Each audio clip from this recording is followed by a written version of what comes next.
संबंध जिससे मनुष्य कर्मों में फंस जाता है, उस कर्म और कर्म फल की आसक्ति से छूटने के लिए क्या करना चाहिए, इसको भगवान आगे के 30वें श्लोक में बताते हैं। मयि सर्वाणि कर्माणि संन्यास्याध्यात्मचेतसा निराशेर्निर्ममो भूत्वा योऽध्यात्व विगतज्वरः। तो विवेकवती बुद्धि के द्वारा संपूर्ण कर्तव्य कर्मों को मेरे अर्पण करके कामना, ममता और संताप रहित होकर युद्ध रूप कर्तव्य कर्म को कर। व्याख्या। मयि सर्वाणि कर्माणि संन्यस्याध्यात्म चेतसा। प्रायः साधक का यह विचार रहता है कि कर्मों से बंधन होता है और कर्म किए बिना कोई रह सकता नहीं, इसलिए कर्म करने से तो मैं बन जाऊंगा। अतः कर्म किस प्रकार करने चाहिए जिससे कर्म बंधन कारक न हो, प्रत्युत मुक्तिदायक हो जाएं। इसके लिए भगवान अर्जुन से कहते हैं कि तू अध्यात्म चित्त से यानी विवेक विचार युक्त अंतःकरण से संपूर्ण कर्तव्य कर्मों को मेरे अर्पण कर दे, अर्थात इनसे अपना कोई संबंध मत मान। कारण कि वास्तव में संसार मात्र की संपूर्ण क्रियाओं में केवल मेरी शक्ति ही काम कर रही है। शरीर, इंद्रियां, पदार्थ आदि भी मेरे हैं और शक्ति भी मेरी है, इसलिए सब कुछ भगवान का है और भगवान अपने हैं। गंभीरता पूर्वक ऐसा विचार करके जब तू कर्तव्य कर्म करेगा, तब वे कर्म तेरे को बांधने वाले नहीं होंगे, प्रत्युत उद्धार करने वाले हो जाएंगे। शरीर, इंद्रियां, मन, बुद्धि, पदार्थ आदि पर अपना कोई अधिकार नहीं चलता, यह मनुष्य मात्र का अनुभव है। ये सब प्रकृति के हैं, प्रकृति स्थानी और स्वयं परमात्मा का है। ममैवांशो जीवलोके। अतः शरीर आदि पदार्थों में भूल से माने हुए अपनेपन को हटाकर इनको भगवान का ही मानना, जो कि वास्तव में है, अर्पण कहलाता है। अतः अपने विवेक को महत्व देकर पदार्थों और कर्मों से मूर्खतावश माने हुए संबंध का त्याग करना ही अर्पण करने का तात्पर्य है। अध्यात्म चेतसा पद से भगवान का यह तात्पर्य है कि किसी भी मार्ग का साधक हो, उसका उद्देश्य आध्यात्मिक होना चाहिए, लौकिक नहीं। वास्तव में उद्देश्य या आवश्यकता सदैव नित्य तत्व की यानी आध्यात्मिक होती है और कामना सदैव अनित्य तत्व यानी उत्पत्ति विनाशशील वस्तु की होती है। साधक में उद्देश्य होना चाहिए, कामना नहीं। उद्देश्य वाला अंतःकरण विवेक विचार युक्त ही रहता है। दार्शनिक अथवा वैज्ञानिक किसी भी दृष्टि से यह सिद्ध नहीं हो सकता कि शरीर आदि भौतिक पदार्थ अपने हैं। वास्तव में ये पदार्थ अपने और अपने लिए है ही नहीं, प्रत्युत केवल सदुपयोग करने के लिए मिले हुए हैं। अपने न होने के कारण ही इन पर किसी का आधिपत्य नहीं चलता। संसार मात्र परमात्मा का है, परंतु जीव भूल से परमात्मा की वस्तु को अपनी मान लेता है और इसीलिए बंधन में पड़ जाता है। अतः विवेक विचार के द्वारा इस भूल को मिटाकर संपूर्ण पदार्थों और कर्मों को अध्यात्म तत्व का यानी परमात्मा का स्वीकार कर लेना ही अध्यात्म चित्त के द्वारा उनका अर्पण करना है। इस श्लोक में अध्यात्म चेतसा पद मुख्य रूप से आया है। तात्पर्य यह है कि अविवेक से ही उत्पत्ति विनाशशील शरीर संसार अपना देखता है। यदि विवेक विचार पूर्वक देखा जाए तो शरीर या संसार अपना नहीं दिखेगा, प्रत्युत एक अविनाशी परमात्मा तत्व ही अपना देखेगा। संसार को अपना देखना ही पतन है और अपना न देखना ही उत्थान है। द्वयक्षरस्तु भवेन् मृत्यु त्रयक्षरम ब्रह्म शाश्वतम ममेति च भवेन् मृत्युर न ममेति च शाश्वतम। 2 अक्षरों का मम यह मेरा है ऐसा भाव मृत्यु है, और 3 अक्षरों का न मम यह मेरा नहीं है ऐसा भाव अमृत यानी सनातन ब्रह्म है। अर्पण संबंधी विशेष बात। भगवान ने मयि सर्वाणि कर्माणि संन्यस्य पदों से संपूर्ण कर्मों को अर्पण करने की बात इसलिए कही है कि मनुष्य ने करण अर्थात शरीर, इंद्रियां, मन, बुद्धि, प्राण, उपकरण यानी कर्म करने में उपयोगी सामग्री तथा क्रियाओं को भूल से अपनी और अपने लिए मान लिया, जो कभी इसके थे नहीं, हैं नहीं, होंगे नहीं और हो सकते भी नहीं। उत्पत्ति विनाश वाली वस्तुओं से अविनाशी का क्या संबंध? अतः कर्मों को चाहे संसार के अर्पण कर दे, चाहे प्रकृति के अर्पण कर दे और चाहे भगवान के अर्पण कर दे, तीनों का एक ही नतीजा होगा, क्योंकि संसार प्रकृति का कार्य है और भगवान प्रकृति के स्वामी हैं। इस दृष्टि से संसार और प्रकृति दोनों भगवान के हैं। अतः मैं भगवान का हूँ और मेरी कहलाने वाली मात्र वस्तुएं भगवान की हैं। इस प्रकार सब कुछ भगवान के अर्पण कर देना चाहिए, अर्थात अपनी ममता उठा देनी चाहिए। ऐसा करने के बाद फिर साधक को संसार या भगवान से कुछ भी चाहना नहीं पड़ता, क्योंकि जो उसे चाहिए उसकी व्यवस्था भगवान स्वतः करते हैं। अर्पण करने के बाद फिर शरीर आदि पदार्थ अपने प्रतीत नहीं होने चाहिए। यदि अपने प्रतीत होते हैं तो वास्तव में अर्पण हुआ ही नहीं। इसीलिए भगवान ने विवेक विचार युक्त चित्त से अर्पण करने के लिए कहा है, जिससे यह वास्तविकता ठीक तरह से समझ में आ जाए कि ये पदार्थ भगवान के ही हैं, अपने हैं ही नहीं। भगवान के अर्पण की बात ऐसी विलक्षण है कि किसी तरह से उगता कर भी अर्पण किया जाए तो भी लाभ ही लाभ है, कारण कि कर्म और वस्तुएं अपनी हैं ही नहीं। कर्मों को करने के बाद भी उनका अर्पण किया जा सकता है, पर वास्तविक अर्पण पदार्थों और कर्मों से संबंध विच्छेद होने पर ही होता है। पदार्थों और कर्मों से संबंध विच्छेद तभी होता है जब यह बात ठीक ठीक अनुभव में आ जाए कि करण यानी शरीर आदि, उपकरण यानी सांसारिक पदार्थ, कर्म और स्वयं ये सब भगवान के ही हैं। साधक से प्रायः यह भूल होती है कि वह उपकरणों को तो भगवान का मानने की चेष्टा करता है, पर करण तथा स्वयं भी भगवान के हैं इस पर ध्यान नहीं देता। इसीलिए उसका अर्पण अधूरा रह जाता है। अतः साधक को करण, उपकरण, क्रिया और स्वयं सभी को एकमात्र भगवान का ही मान लेना चाहिए, जो वास्तव में उन्हीं के हैं। कर्मों और पदार्थों का स्वरूप से त्याग करना अर्पण नहीं है। भगवान की वस्तु को भगवान की ही मानना वास्तविक अर्पण है। जो मनुष्य वस्तुओं को अपनी मानते हुए भगवान के अर्पण करता है, उसके बदले में भगवान बहुत वस्तुएं देते हैं। जैसे पृथ्वी में जितने बीज बोए जाएं, उससे कई गुना अधिक अन्न पृथ्वी देती है, और कई गुना मिलने पर भी वह सीमित ही मिलता है।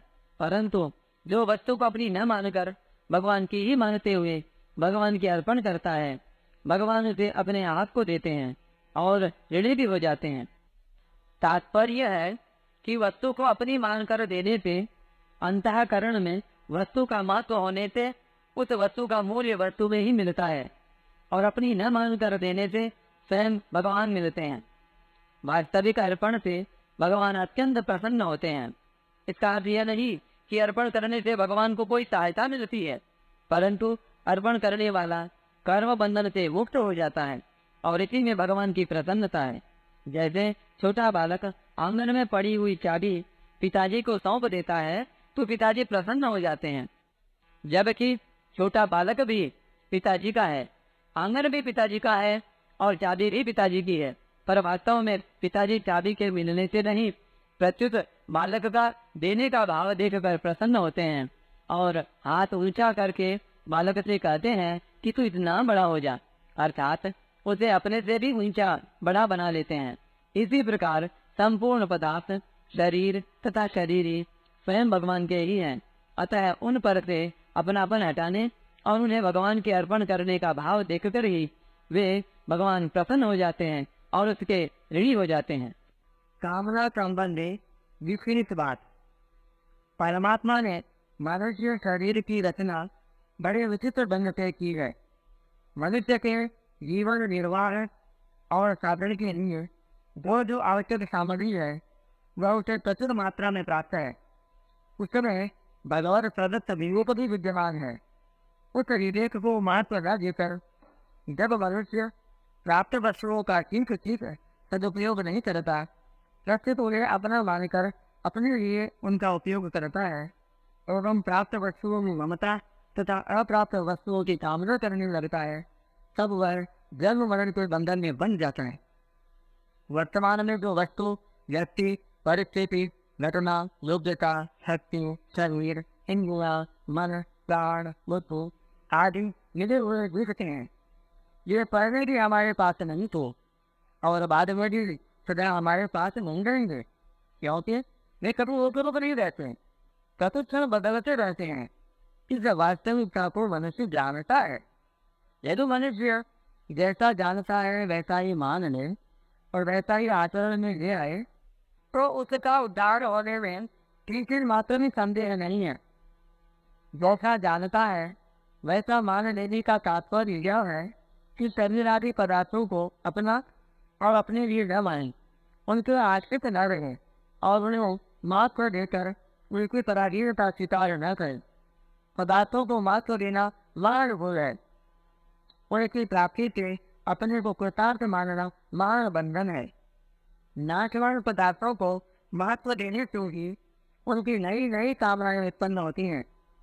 कामना संपूर्ण पापों, तापों, दुखों, अनर्थों, नरकों आदि की जड़ है। कामना से पदार्थ मिलते नहीं और प्रारब्ध वशात गिर भी जाए तो टिकते नहीं, कारण कि पदार्थ आने जाने वाले हैं और प्रेम सदा रहने वाला है। अतः कामना का त्याग करके मनुष्य को कर्तव्य कर्म का पालन करना चाहिए। यहाँ शंका हो सकती है कि कामना के बिना कर्म में प्रवृत्ति कैसे होगी। इसका समाधान यह है कि कामना की पूर्ति और निवृत्ति दोनों के लिए कर्मों में प्रवृत्ति होती है। साधारण मनुष्य कामना की पूर्ति के लिए कर्मों में प्रवृत्त होते हैं और साधक आत्मशुद्धि हेतु कामना की निवृत्ति के लिए। वास्तव में कर्मों में प्रवृत्ति कामना की निवृत्ति के लिए नहीं है, कामना की पूर्ति के लिए नहीं। मनुष्य शरीर उद्देश्य की पूर्ति के लिए ही मिला है। उद्देश्य की पूर्ति होने पर कुछ भी करना शेष नहीं रहता। कामना पूर्ति के लिए कर्मों में प्रवृत्ति उन्हीं मनुष्यों की होती है जो अपने वास्तविक उद्देश्य को भूले हुए हैं, यानी नित्य तत्व परमात्मा की प्राप्ति को भूले हुए हैं। ऐसे मनुष्यों को भगवान ने कृपा यानी दीन या दया का पात्र कहा है। कृपया हल है कवा। इसके विपरीत जो मनुष्य उद्देश्य को सामने रखकर कामना की निवृत्ति के लिए कर्मों में प्रवृत्त होते हैं, उन्हें भगवान ने मनुष्य यानी बुद्धिमान या ज्ञानी कहा है। हरण चत्वा मनुष्य सेवा, स्वरूपबोध और भगवत प्राप्ति का भाव उद्देश्य है, कामना नहीं। नाशवान पदार्थों की प्राप्ति का भाव ही कामना है। अतः कामना के बिना कर्मों में प्रवृत्ति नहीं होती, ऐसा मानना भूल है। उद्देश्य की पूर्ति के लिए भी कर्म सुचारू रूप से होते हैं। अपने अंशी परमात्मा से विमुख होकर संसार से यानी जड़ता से अपना संबंध मान लेने से ही आवश्यकता और कामना दोनों की उत्पत्ति होती है। संसार से माने हुए संबंध का सर्वथा त्याग होने पर आवश्यकता की पूर्ति और कामना की निवृत्ति हो जाती है। निराशीर निर्ममो भूत्वा युध्यस्व विगता ज्वरा। संपूर्ण कर्म और पदार्थों को यानी कर्म सामग्री को भगवत अर्पण करने के बाद ही कामना, ममता और संताप का कुछ अंश शेष रह सकता है। उदाहरणार्थ, हमने किसी को पुस्तक दी, उसे वह पुस्तक पढ़ते हुए देखकर हमारे मन में ऐसा भाव आ जाता है कि वह मेरी पुस्तक पढ़ रहा है। यही आंशिक ममता है।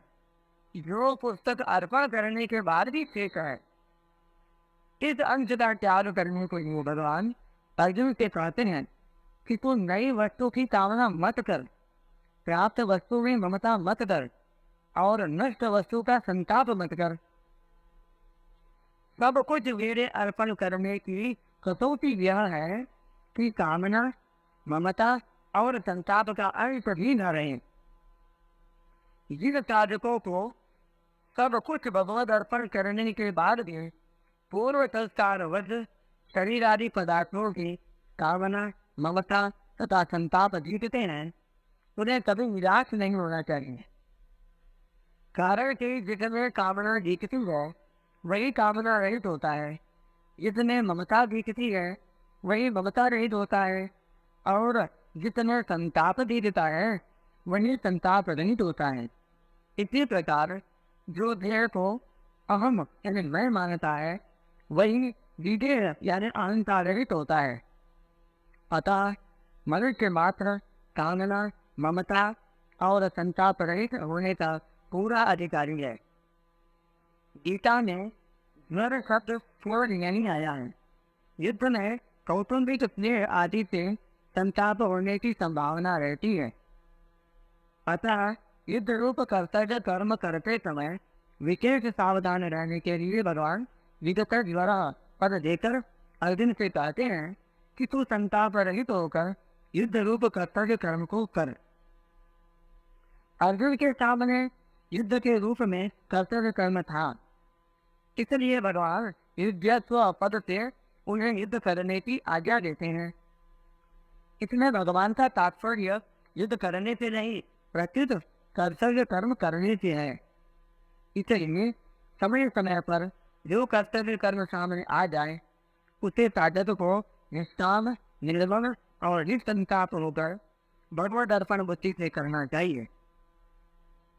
उसे केवल परिणाम की तरफ यानी सिद्धि या असिद्धि की तरफ नहीं देखना चाहिए। सिद्धि, असिद्धि, अनुकूलता, प्रतिकूलता आदि में सब रहना विगत द्वारा होना है, क्योंकि अनुकूलता से होने वाली प्रसन्नता और प्रतिकूलता से होने वाली उद्विग्नता दोनों ही ज्वर यानी संताप हैं। राग द्वेष, हर्ष शोक, काम क्रोध आदि विकार भी ज्वर हैं। संक्षेप में राग द्वेष, चिंता, उद्वेग, हर्ष आदि जितनी भी मानसिक विकृतियाँ विकार हैं वे सब ज्वर हैं, और उनके रहित होना ही विगत ज्वर पद का तात्पर्य है। विशेष बात है, जब साधक का एकमात्र उद्देश्य परमात्मा प्राप्ति का हो जाता है तब उसके पास जो भी सामग्री होती है यानी वस्तु, परिस्थिति आदि होती है वह सब साधन रूप यानी साधन सामग्री हो जाती है। फिर उस सामग्री में बढ़िया और घटिया वो दो विभाग नहीं होते। इनके लिए सामग्री जो है और जैसी है वही और वैसी ही भगवान के अर्पण करनी है। भगवान ने जैसा दिया है वैसा ही मुझे वापस करना है। संपूर्ण कर्मों को भगवान के अर्पण करने के बाद भी अपने में जो कामना, ममता और संताप प्रतीत होते हैं उन्हें भी भगवान के अर्पण कर देना है। भगवान के अर्पण करने से वह भगवान निष्ठ हो जाता है। योगारूढ़ होने में कर्म करना ही हेतु कहा जाता है। आरूढ़ योगम कर्म कारण उच्यते। कारण भी कर्तव्य कर्म करने से ही साधक को पता लगता है कि मुझमें क्या और कहाँ कमी है, यानी कामना, ममता आदि है। टिप्पणी: उदाहरणार्थ, एक व्यक्ति किसी सेवा समिति में मन लगाकर सेवा कार्य करता है, पर जब कोई उसका आदर करता है या उसे पुरस्कार देता है तो उसे उसमें रस आ सकता है, ये उसमें कमी हुई। ऐसी कमियों का पता कर्म करने पर ही लगता है।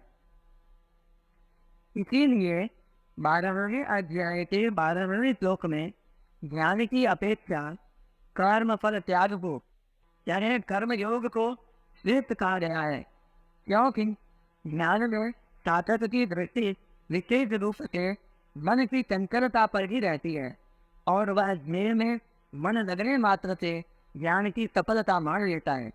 परंतु मन की चंचलता के अतिरिक्त दूसरी कमियों की ओर यानी कामना ममता आदि की ओर उसकी दृष्टि तभी जाती है जब वह कर्म करता है। इसलिए भगवान प्रस्तुत श्लोक में युद्धस्व पद से कर्तव्य कर्म करने की आज्ञा देते हैं। जैसे दूसरे अध्याय के 48वें श्लोक में भगवान ने सिद्धि असिद्धि में सम होकर कर्तव्य कर्म करने की आज्ञा दी थी, ऐसे ही यहाँ 30वें श्लोक में निष्काम निर्मम और निसंताप होकर युद्ध अर्थात कर्तव्य कर्म करने की आज्ञा देते हैं। जब युद्ध जैसा घोर कर्म यानी क्रूर कर्म भी समभाव से किया जा सकता है, तब ऐसा कौन सा दूसरा कर्म है जो समभाव से न किया जा सकता हो? समभाव तभी होता है जब शरीर मैं नहीं, मेरा नहीं और मेरे लिए नहीं ऐसा भाव हो जाए, जो कि वास्तव में है। कर्तव्य कर्म का पालन तभी संभव है जब साधक का उद्देश्य संसार का घर होकर एकमात्र परमात्मा का हो जाए। परमात्मा प्राप्ति को उद्देश्य से साधक जो कर्तव्य परायण होता है, यूं ही जो कामना ममता आसक्ति आदि दोष स्वतः मिटते चले जाते हैं और समता में अपनी स्वाभाविक स्थिति का अनुभव होता जाता है। समता में अपनी स्थिति का पूर्ण अनुभव होते ही कर्तापन सर्वथा मिट जाता है और उद्देश्य के साथ एकता हो जाती है। यह नियम है कि अपने लिए कुछ भी पाने या करने की इच्छा न रहने पर अहम यानी व्यक्तित्व स्वतः नष्ट हो जाता है। अर्जुन श्रेय यानी कल्याण पर चाहते हैं, पर युद्ध रूप कर्तव्य कर्म से हटकर। इसलिए अर्जुन के द्वारा अपना श्रेय पूछने पर भगवान उन्हें युद्ध रूप कर्तव्य कर्म करने की आज्ञा देते हैं, क्योंकि भगवान के मतानुसार कर्तव्य कर्म करने से अर्थात कर्मयोग से भी श्रेय की प्राप्ति होती है और ज्ञान योग एवं भक्ति योग से भी होती है। परिशिष्ट भाव। अब तक तो भगवान ने अर्जुन के प्रश्न मुझे घोर कर्म में क्यों लगाते हो का ही कई तरह से उत्तर दिया। अब इस श्लोक में भगवन निष्ठा के अनुसार कर्म करने की विधि बताते हैं। संपूर्ण कर्मों को मेरे अर्पण कर, ऐसा कहने का तात्पर्य है कि क्रिया और पदार्थ को अपने और अपने लिए न मानकर मेरे और मेरे लिए ही मान। कारण कि भगवान समग्र हैं और संपूर्ण कर्म तथा पदार्थ अधिभूत समग्र भगवान के ही अंतर्गत हैं।